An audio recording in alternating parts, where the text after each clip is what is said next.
చూసుకుంటూ ఏం చేశాడు అక్కడ? జగతిపతే ప్రమదామ అపేక్షమాణ. అమ్మని చెట్టు కింద కూర్చున్న తల్లిని చెట్టు కొమ్మపై ఉన్న హనుమంతుల వారు చూసుకుంటూ అమ్మని చూస్తున్నట్ట. ఆ అమ్మని చుట్టమంటే ఉట్టి కాదండి, అమ్మ ముఖ కవళికలలో నేను రామాయణ కథ గానం చేస్తుంటే అమ్మలో ఎటువంటి మార్పులు వస్తాయి కవళికలలో? ఆనందపడుతుందా లేదా భయపడుతుందా? మామూలు కాదు కదండి ఆంజనేయుల వారు. అమ్మని నిశితంగా చూస్తున్నట్టు రామాయణం గానం చేస్తూ ఉంటే ఎట్లా ప్రవర్తిస్తుంది చూద్దామని చూస్తూ మధురం అభిదధం జగాదవాక్యం ద్రుమ విటపాంతరమస్థితో హనుమాన్. ఆ శింసుపావృక్షపు కొమ్మ మధ్యలో ఆకుల మధ్యలో కూర్చొని చోటగా కూర్చొని చూస్తున్నట్టు అమ్మని.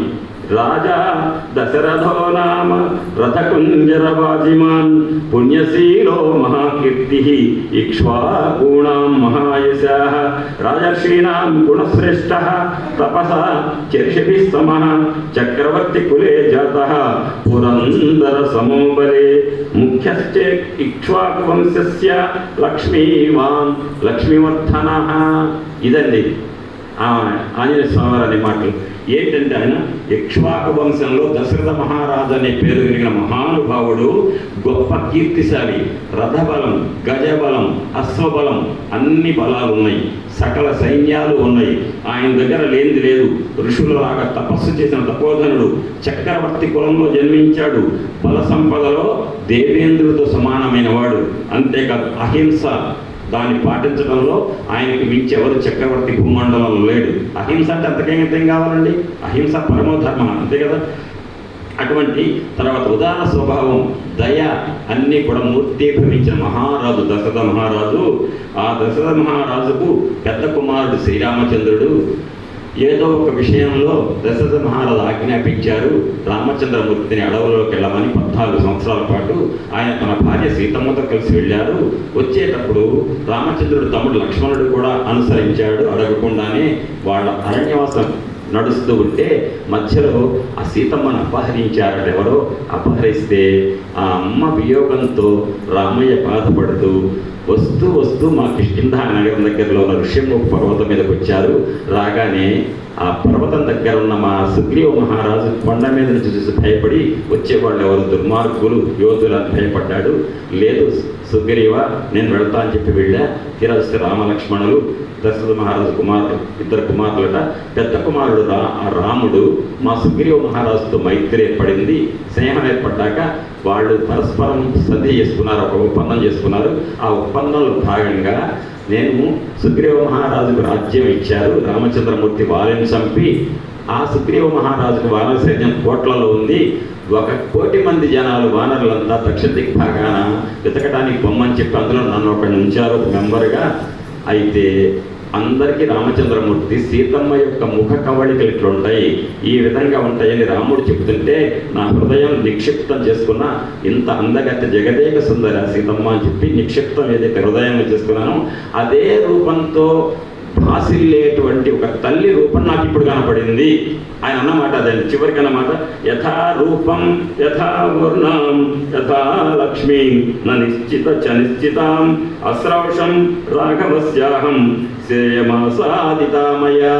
రామచంద్రుడి నోటి నుంచి వెలువడినటువంటి సీతమ్మ యొక్క సౌందర్య ముఖ కవళికలు ఎట్లుంటాయో అదే ముఖ కవళికలతో అమ్మ నాకు ఇప్పుడు కనపడింది ఇక్కడ అని అన్నాడు. అంతే తప్ప కింద నేను కూర్చున్నా చెట్టు మీద కింద కనపడింది అనలేదు. ఇక్కడ నేను చూశాను అంతే, ఎక్కడని తెలియదు. అనగానే ఒక్కసారిగా ఆ మాట అన్నట్ట అంతవరకు కథ చెప్పాడు మౌనంగా ఉండిపోయాడు. దాన్ని చెప్తున్నది విరరామై ముక్తా స్వ వాచం వానర పుంగవః జానకీ చాపి తత్శ్రుత్వా పరం విస్మయమాగత. ఆశ్చర్యపోయిందట. నన్ను ఎత్తుకొచ్చే వరకు రావణాసురుడు తీసుకొచ్చే వరకు చెప్పిన కథ 100కి 100 పోలింది. అందులో కరెక్ట్ కదా, అందులో డౌట్ లేదుగా, సీతమ్మ తెలుసు కదా. తర్వాత జరిగిన కథ కూడా రావణాసురుడు ఎత్తుకెళ్తుంటే గృధ్రరాజు ఒకడు ఉన్నాడు, జటాయువు, అతను అడ్డుపడ్డాట, జటాయువుని చంపాడట అని కథ అంతా చెప్పాడు. నన్ను ఎత్తుకొస్తూ ఉంటే రావణాసురుడికి జటాయువు ఎదురైతే చంపింది కూడా నిజమే. ఆ తర్వాత కిష్కింధలో సుగ్రీవుడని వానరరాజుతో రాముల వారికి స్నేహం ఏర్పడిందా? ఆయన సైన్యాన్ని పంపిస్తే ఒక సైన్యంలో ఉన్న వానరుడు ఇక్కడికి వచ్చాడా? ఇక్కడెక్కడో ఉన్నాడు అని ఒక్కసారి సాతిర్యబుద్ధం చ తదాప్యదస్తా నిరీక్షమాన తమచింత్య బుద్ధిం దదర్శ శృంగాధిపతేరమాత్యం వాతాత్మజం సూర్యమివోదయస్థం. ఒక్కసారిగా ఇటు అటు చూసిందట. పైకి మొత్తం 4 దిక్కులు చూసింది, కిందకు చూసింది, ఎక్కడ పైకి తలెత్తింది. చెట్టు కొమ్మల కనపడ్డాడు ఒక ఆయన. ఆహా, ఎట్టున్నాడు ఆయన? అప్పుడే ఉదయించిన సూర్యుడులాగా ఉన్నట్ట, బంగారు రంగులు. ఆయన ఏం చెప్తారంటే వాల్మీకి మహర్షి, తతశాఖాంతరే లీనం దృష్ట్వా చరితమానస వేష్టితార్జున వస్త్రం తం విద్యుత్ సంఘాత పింగళం సా దదర్శ కపిం తత్ర ప్రసిద్ధం ప్రియవాదినం ఉల్లాసోకోత్కరాభాసం తచ్చమీకరేక్షణం అన్నారండి. ఎంత గొప్పగా వర్ణించారంటే, కొమ్మల మధ్యలో ఆకులతో కలిసిపోయి ఉన్నాడట. పండు బంగారపు రంగు ఆకులు ఉన్నాయట, ఆకుల మధ్యలో కలిసిపోయాట మహానుభావుడు. కలిసి మెరుపు తీగలన్నింటినీ ఒక చోట కుప్పగా పోస్తే ఒక రాశి వస్తుంది, అక్కడ మెరిసిపోతున్నాడ బాల సూర్యుడిలాగా ఆ కొమ్మ మీద. ఆయన తెల్లటి వస్త్రం ధరించాడు. బాగా వికసించినటువంటి అశోక పుష్పం ఎర్రగా ఉంటుంది, అట్లాంటి ముఖం పెట్టుకొని కూర్చున్నట్ట. ఆయన చూస్తుంటే పుటం పెట్టిన బంగారు రంగులో కనిపిస్తున్నట్ట స్వామి. అటువంటి వినయ శోభితుడు వినయంగా కూర్చొని ఎట్లున్నాడంటే, నేను కాబట్టి రామాయణం చదివి అంటలే, చాలా వినయంగా అమ్మ చూస్తుంటే ఇంకా అమ్మా నీ భక్తుడిని నేను అని చెప్పేసి చెప్పడానికి వినయంతో కూర్చున్నాడు. మధుర వాక్కులు పలికిన నోరు అదే అనిపించిందట సీతమ్మకు. ఒక్కసారిగా ఎంత భీకరంగా ఉన్నాడు ఆకారం అనుకుందారు సీతమ్మ. ఇంత భీకర రూపంలో ఉన్నాడు ఇంటిన ఈ కోతి అనుకొని వెంటనే స్పృహ కోల్పోయిందట. మళ్ళీ స్పృహ తేరుకున్నాడు. తేరుకొని స్వప్నే మయాయం వికటోర్జ దృష్ట శాఖాముఖ శాస్త్ర గణయతి సిద్ధ స్వప్నోపినాయం నహి మే నిద్ర సోకేన దుఃఖేన చ పీడితాయా అంటున్నారు వాల్మీకి మహర్షి. ఏంటంటే ఇక్కడ నాకు కళ వచ్చింది, కళలో కోతి కనపడింది. కళలో కోతి కనపడితే ఎవరికైతే కళలో కోతి కనపడుతుందో వాళ్ళ సంబంధించిన ఆత్మీయులకు అతి దగ్గర వాళ్లకు ప్రమాదం జరుగుతుంది. అది స్వప్న శాస్త్రం చెప్తుంది. ఆ సంగతి తెలుసు. వెంటనే తెలిసి అప్పుడు అనుకుందట, ఇదేదో ప్రమాదంగా ఉంది, నాకు అనుమానం వస్తుంది, మరి నా సంబంధించిన వాళ్ళకి ఏదో ప్రమాదం జరగబోతోంది అని చెప్పేసి అని నాకు నిద్ర వచ్చింది, కళలు వచ్చిందంటాను.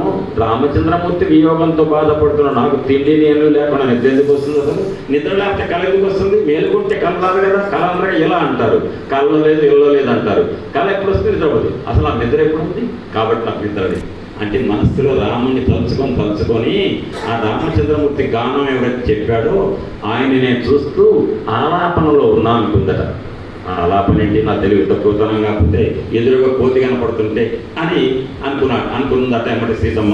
అనుకొని వెంటనే దేవతలకు నమస్కరించిందట. ఏమని? నమోస్తు వాచస్పతయే సవత్రిణే స్వయం భువే చైవ హుతాసనాయ చ అనేన చోక్తం ఎదితం మమాగ్రతో వనముఖసా తచ్చ తథాస్తు నాన్యథ.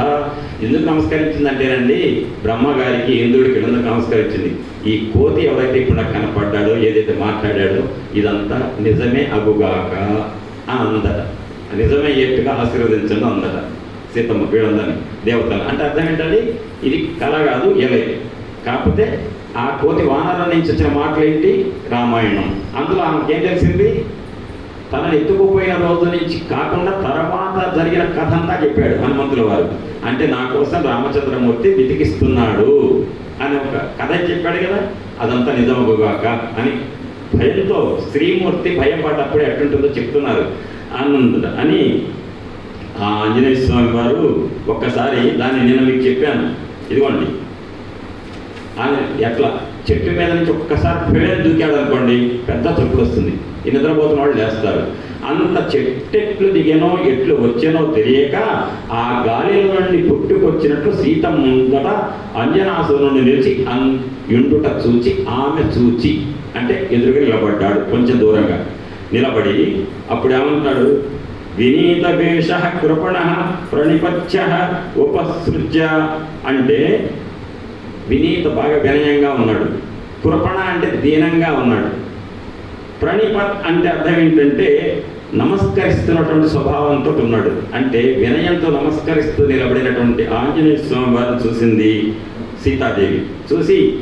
చూడగానే ఆయన అంటున్నట్ట, అమ్మా నువ్వు ఏంటో ఎవరమ్మా నువ్వు, నీ కంటి వెంట ధారాపాతంగా కన్నీళ్ళు వస్తున్నాయి, బాగా బాధపడుతున్నావు, ఎవరమ్మా నువ్వేమన్నా అసురకాంతవే, రాక్షసి కాంతవే, యక్షకాంతవే, లేకపోతే కిన్నర కాంతవా, ఎవరు అమ్మా నువ్వు? లేకపోతే నాకు ఒక అనుమానం వస్తుంది, రోహిణీదేవి రోహిణి జ్యోతిషాం శ్రేష్ఠ సర్వగుణాన్విత, చంద్రుడికి దూరం అయ్యి చంద్రలోకం ఆకాశం నుంచి దిగొచ్చిన రోహిణివే, లేకపోతే ఎందుకంటే చాలా అందంగా ఉన్నావు, అంతేకాదు వశిష్ఠుడు అనేటువంటి భర్త మీద కోపం వచ్చినటువంటి అరుంధతిగా ఉన్నా అని, లేదా నీ తీరు చూస్తుంటే నీ పాదాలు భూమికి ఆనినాయి అంటే భూమికి పాదాలు ఆనినాయి అంటే దేవత కాదు, దేవతలకు భూమికి పాదాలు ఆనవు, నువ్వు పాదాలు ఆనించావు భూమికి, దీన్ని బట్టి నువ్వు మనుష్య కాంతవి. నీలో ఉన్న దర్పం, నీలో ఉన్నటువంటి టీవీ అది చూస్తుంటే నువ్వు ఒక క్షత్రియ కాంతం అనిపిస్తున్నావు. నాకు బాగా అర్థమైంది నువ్వు క్షత్రియ కాంతం అని. లేకపోతే నువ్వు రావణ భార్యవా అంటే కనుక, ఓ రావణ ఈ నాటకం ఆడుతున్నావా అంటుంది అన్నమాట. నువ్వు రావణ భార్య అంటే రావణ భార్య అనే ఎత్తుకొచ్చింది, ఆ మాట అనకూడదుగా అని చాలా జాగ్రత్తగా మాట్లాడాడు. నువ్వు చంద్రుడి నుంచి వెలువడి వచ్చినటువంటి రోహిణిగా, వశిష్ఠుడి మీద అలిగిపోయి వచ్చినట్టు అరుంధతిగా, ఇన్నడిగి రావణీయ జనస్థాన బలా హృదయది సీతాత్వమసి భద్రంతే తన్మమాశిక్షత. పొరపాట జనస్థానంలో రావణాసుడితో అపహరించుకురాబడిన, అంటే మీకు అనుమానం రావచ్చు, మొదటి నుంచి నా అపహరించుకురాలేదు అంటున్నాను, ఏమన్నా తీసుకొచ్చాడు అంటున్నా, ఏదో ఒకటి అనుకోండి. రావణాసుడితో తీసుకొని రాబడిన రామచంద్రమూర్తి భార్య అయినటువంటి సీతమ్మ పొరపాటున అది కనుక అయ్యేటైతే మాత్రం భద్రం కలుగుగాక, నీకు సకల శుభాలు కలుగుగాక అంటున్నాడు ఆంజనేయుడు. అంటే ఇన్ని రకాలు చెప్పాడు. ఒకవేళ నువ్వు కనుక రామచంద్రుడి భార్య అయ్యి ఉండి నిన్ను కనుక రావణాసురుడు జనస్థానం నుంచి ఎత్తుకొచ్చింది నిజమైతే, ఆ సీతాయి కనుక నువ్వైతే నీకు శుభమగుగాక అన్నాడు అని.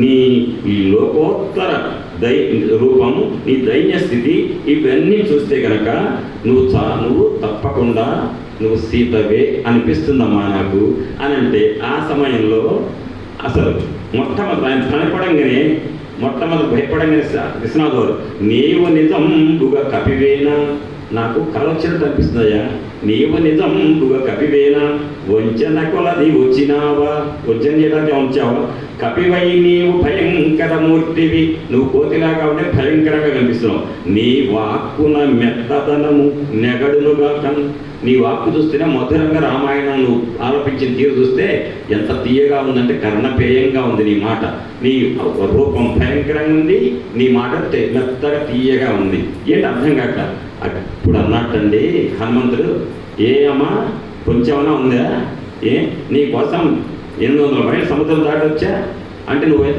బంగారు నీటినైతే నమ్మావా, నేను నీ కోసం వస్తే నమ్మవా, నీ ఇంతే ఉంటుంది, గొర్రె కషాయవాడు నమ్ముతున్నట్టారే అని ఇట్లాంటి మాటలు ఆంజనేయ స్వామి వారు. అట్ట మాట్లాడితే ఆంజనేయుడు ఎందుకు అవుతాడు? మామూలు మానవుడైతే నీకు మామూలే, నువ్వు ఎందుకు నమ్ముతావు, నేను మోసం చేసేవాడిని నువ్వు నమ్ముతావు అంటారు మామూలు. ఆంజనేయ స్వామి వారు ఏమన్నారంటే, అమ్మ జనని నన్ను ఇట్లు శంకించుటకును దానవుల మాయనెంత నవసినావో, అమ్మ ఈ రాక్షసులు 10 నెలల బట్టి నేను ఎంత బాధ పెట్టారో అమ్మా, ఆ బాధకు మనసు చెదిరిపోయి ఉంటుందమ్మా, అందుకని అనుమానించడం తప్పు లేదమ్మా అన్నట్ట. అనగానే ఆ అమ్మకి కోపం వస్తుందమ్మా, నేను 10 నెలల బట్టి పడుతున్న బాధను అర్థం చేసుకుంటే ఒకడు వచ్చాడు అనిపిస్తుంది. ఇప్పుడు నేను నిజంబుగా కపినే అన్నట్ట అని, నిర్భర దుఃఖ పయోధిమగ్న నా ఆననము ఇంత భీకరమునౌటకు నా కపిజాతి లక్షణంబు, వానరుగా పుట్టా కాబట్టి నా రూపం ఇట్లా భయంకరంగా ఉంది. అయినను వాగ్వినీతి మెరయంగను పెద్దల సేవ చేసి విజ్ఞానము కంటినో వినయ సంగతి కంటినో నేను ఇంత తీయగా మాట్లాడుతున్నా అన్నారే. చిన్నప్పుడు చాతుర్మాస దీక్ష చేసేటువంటి ఋషుల దగ్గర వాళ్ళ ఎంగిలి విస్తర పెట్టి వాళ్ళకి సేవ చేశారు. అందుకని వాళ్ళకి అనుగ్రహం కలిగి నా వాక్కు కాస్త మీ అందరికీ కూడా ఆనందపడేట్టుగా వాక్కు వచ్చింది, అంతే తప్ప నేను వానర పుట్టక కదా నాది, అందుకని ఆకారం ఎట్లుంది అన్నాడు. ఇప్పుడు ఈ మాట అనగానే ఇక్కడ అంటున్నాడు, ఆంజనేయ స్వామి వారు అంటున్నారు, అమ్మా ఒక్క మాట చెప్పమ్మా, నేను చూస్తుంటే కాళ్ళేమో నేల కాంతున్నాయి, నువ్వు రాముడి భార్యవేనా, నిజంగా చెప్పవా అంటే విశ్వనాథ్ వారు, ఆ యొక్క మాట చెప్పగలమ్మ మరి రఘురాము భార్యవేనా, నువ్వు నిజంగా రఘురామ భార్యవేనా అని యజనార్థలంగల ముఖాగ్రధాభివృద్ధి ప్రసూతివేనా అంటే జనక మహారాజు ఎక్కిన భూమి దున్నటానికి నాగరి పట్టి దున్నుతుంటే